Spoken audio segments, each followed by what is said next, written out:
From the human microcosm to the cosmic process. My name is Philip Ihe.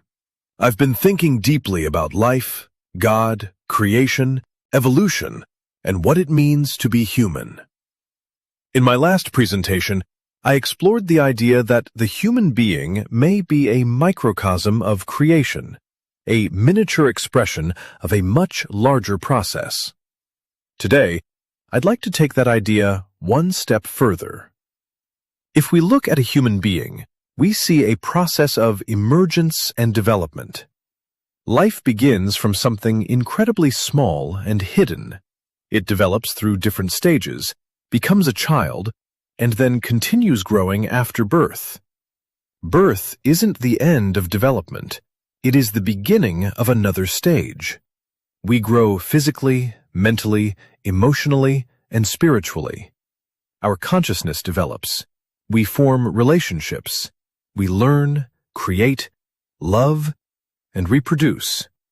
And eventually, we reach another transition that we call death. So I began asking a bigger question. Could this pattern we see within ourselves reflect a much larger process in nature and in the universe? What if creation itself develops through stages?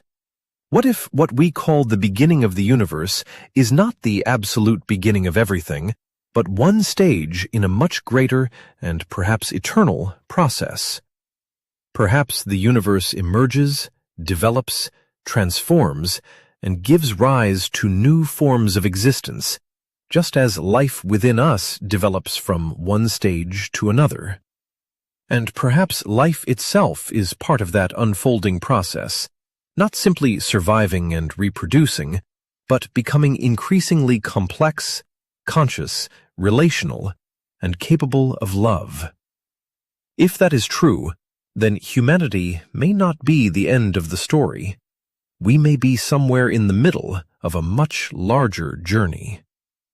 And that raises an extraordinary question. If the human being is a microcosm of creation, could our own development give us clues about the development of creation itself? Could birth, growth, transformation, and even death be reflections of a much larger pattern? And if creation is truly eternal, where exactly are we within that process?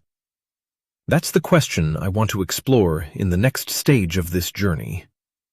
If you find these ideas interesting, please like this video, share it with your friends and others who might find it thought-provoking, and leave a comment. I'd really like to hear your perspective. And don't forget to look out for the next presentation, where we'll take this idea even further.